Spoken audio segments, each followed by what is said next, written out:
Man, this is like the dead draft of my lifetime. I don't remember pretty boring going into an NBA draft with really very, very few identifiable names. I mean, I can't sit here and tell you that I've watched any of these kids play. Well, you want to know why?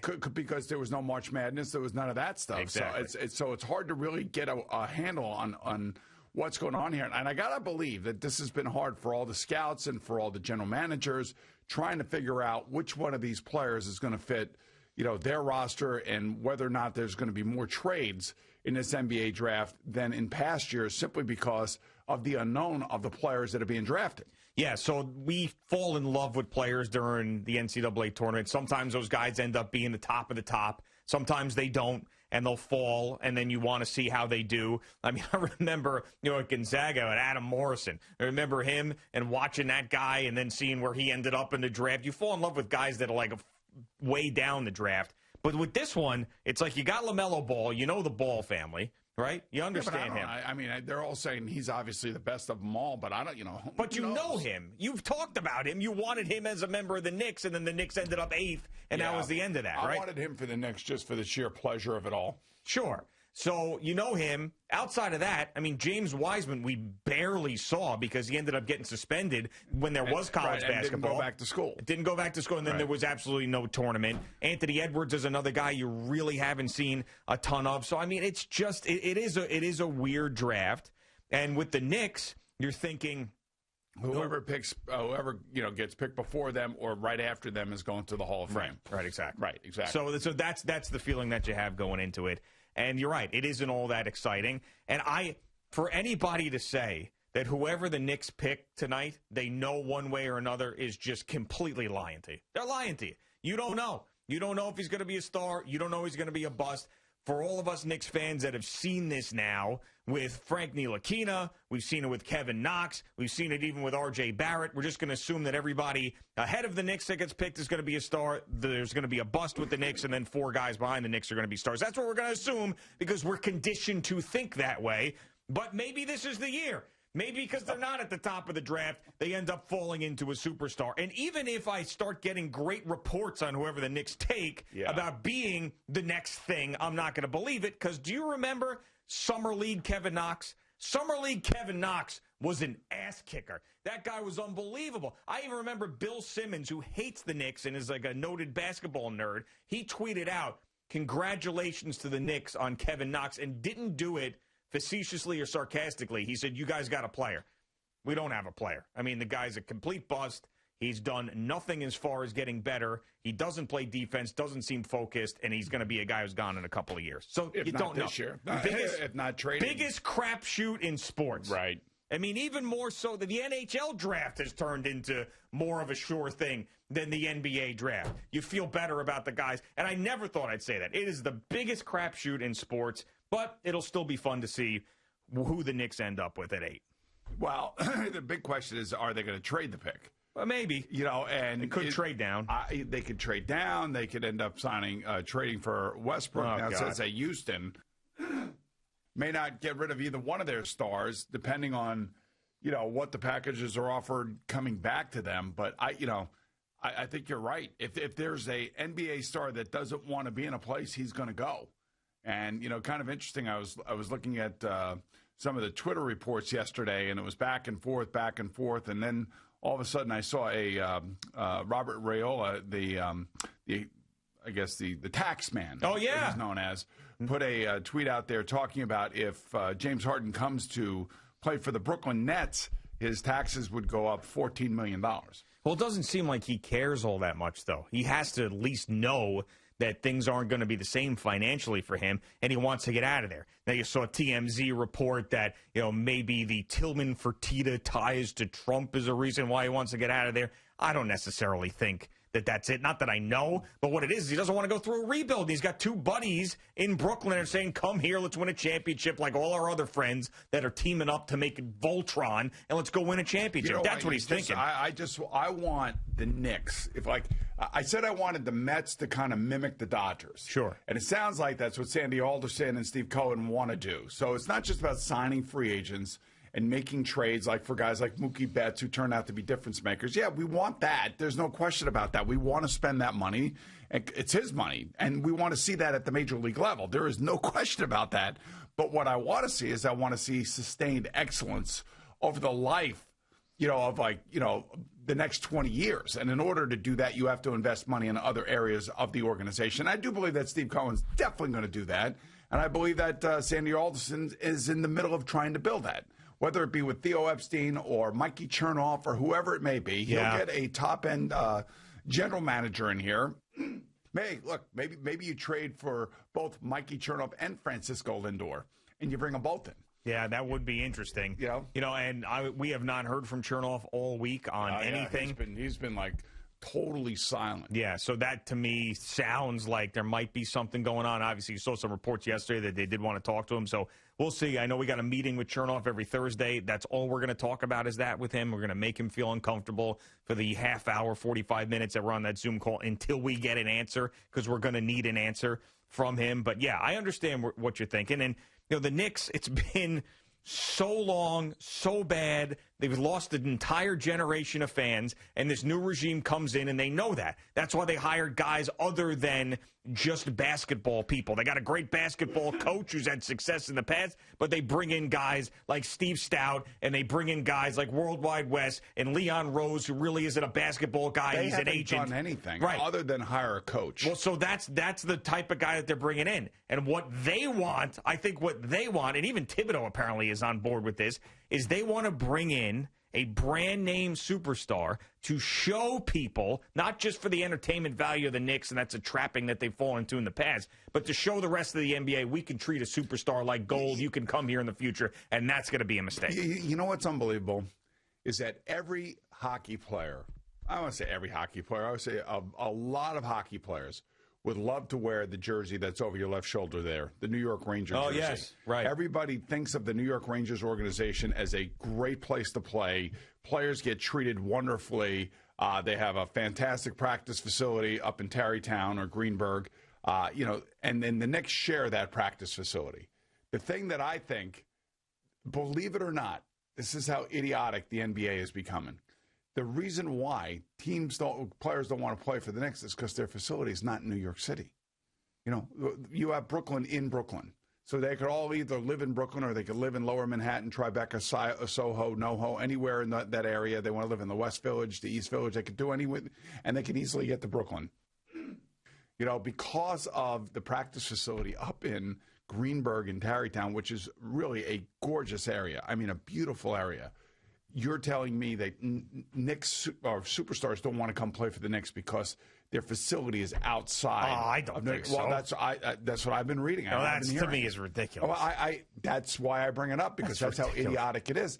And you're going to tell me that the Knicks don't treat their players right? Well, that the Rangers treat their players one way and the Knicks treat their players the other way? It's crap. Well, but I'll tell you the reasons why, though. Jim Dolan has spent billions of dollars on these franchises to give these players, and he will pay players the going rate to get them here. Now, this is one of those things that I'm going to tell you. But just tell you, Artemi Panarin took less money to come to the Rangers. Okay. Just so you understand. And he was great. Yeah, I understand. Different world. Different world, different team. I know it's the same owner. It's a different world. Now, this is one of those things that I'm going to give you some examples as to why players feel the way they do. And this is not coming from me, because you tend to, when I bring these things up, then you start barking back at me and you start screaming at me. I just want to let you know. Well, there's nobody else to scream at. There's nobody else in this room except us. There's a devil's advocate faction of this that I'm going to give you, okay? Okay. So there's three examples. One, the other players in the league look at Carmelo's tenure here. Oh, come on. Come on. Stop saying stupid crap like that and stop defending him. All right, why are you doing that? That's one. The third one, I'm going to duck. The third one I'm going to duck. All right. The second one is Kristaps Porzingis. He was supposed to be a big superstar. Then he wanted out, and he felt like he wasn't getting treated right, and then they traded him away. So that's another one. So those are two back-to-back stars. Where is Kristaps Porzingis? And his brother was an idiot, and he was immature, and he was a European, and he came here. Right. And whose wing? What did he go under? Carmelo. Yeah, okay. Yeah. Well, like they have no personal responsibility. I'm hearing a lot about personal responsibility these days. Yeah. It's about personal responsibility. And these guys, these pampered, privileged, overpaid guys are the reason why other franchise players aren't coming here. And I got one more for you that I feel like I'm going to have to leave the room when I say it. Charles Oakley. He showed up drunk at a game and was completely out of control. Why do you like? Those are the three reasons why. I mean, that's what they think. If you want to sit here and that's what they think. You know what?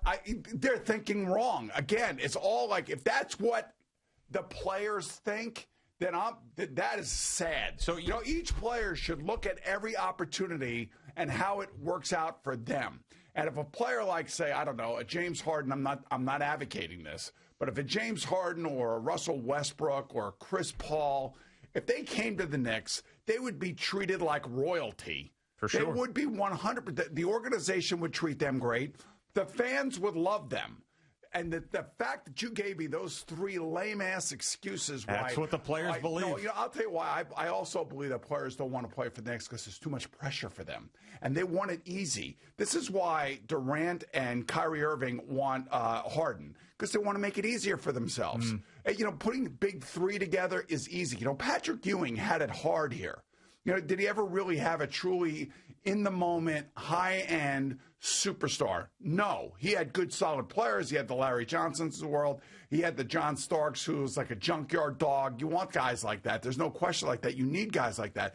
He had Oakley, who was more of a rebounder and a tough guy. And they played a brand of basketball that Pat Riley and Jeff Van Gundy was a part of it, said, hey, this is the way we have to play. We're not wide open, taking threes and all this other crap. We need to play defense first, and we need to get other people's faces. And this is what the Knicks across our chest is going to represent. And they all bought into it.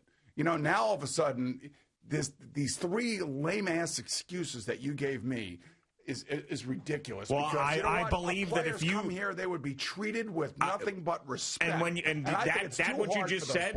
you just said is that if they would come here and get treated with respect, that's why I think this new regime wants to bring in a player, even though it would be a bad idea, to show the rest of the players that that's the way it would be treated. About Carmelo being treated. Hey, right? How about playing defense? How about you treating us? I'm not disagreeing with you. How about you living up to your contract? Yeah, right. How about you showing up and playing balls to the wall? It's one thing I'll say, and I've always said this about Russell Westbrook.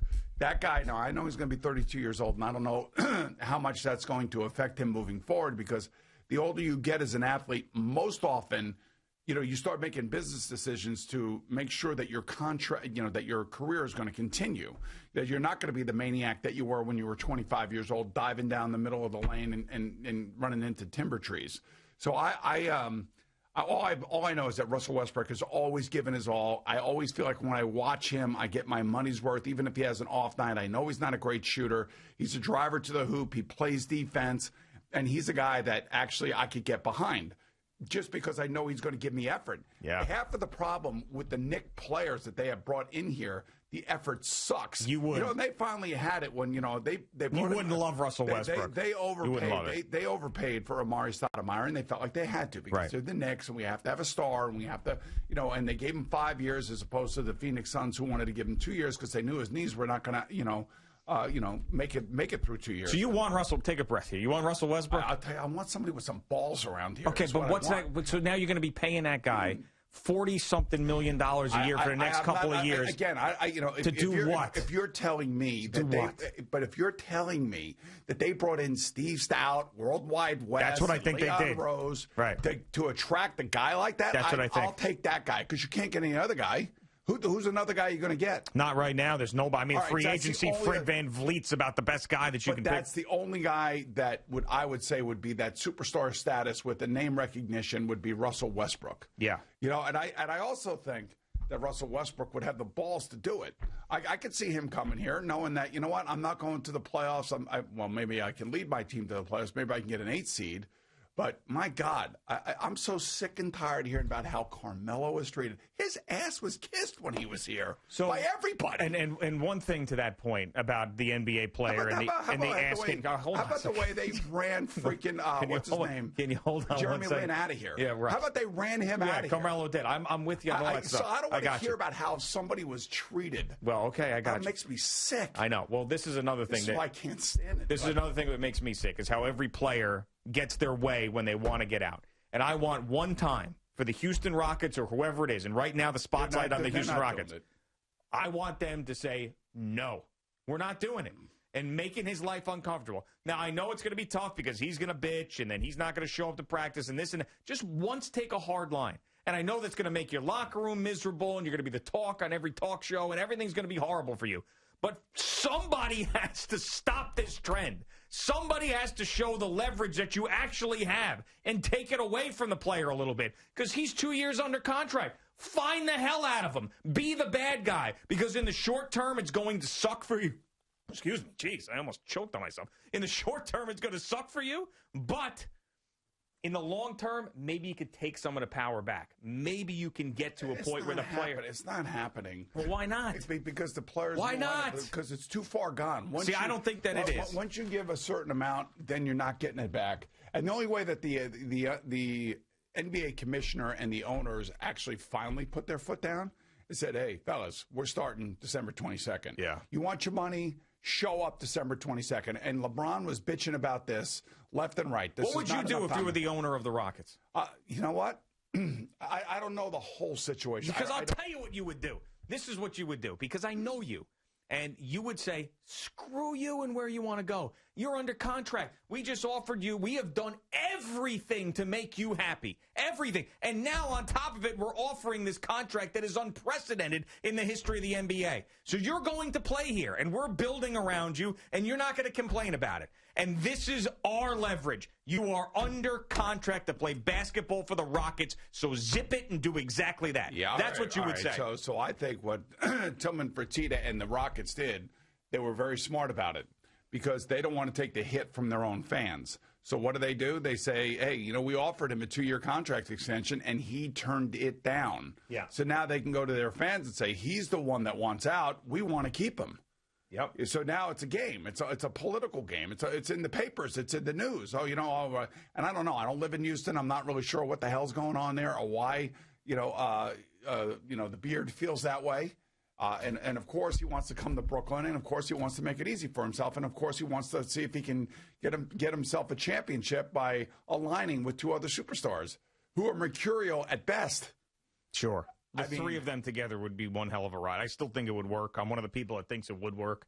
But, yeah, for once, somebody stop caving all the time. Like, I understand Joe Douglas got a great deal for Jamal Adams, and I wouldn't have turned that down. But it just, and the way he's popping off, and we'll talk about that later, it just drives me nuts. But, I just hate it when these guys pull this stuff and then get what they want every time.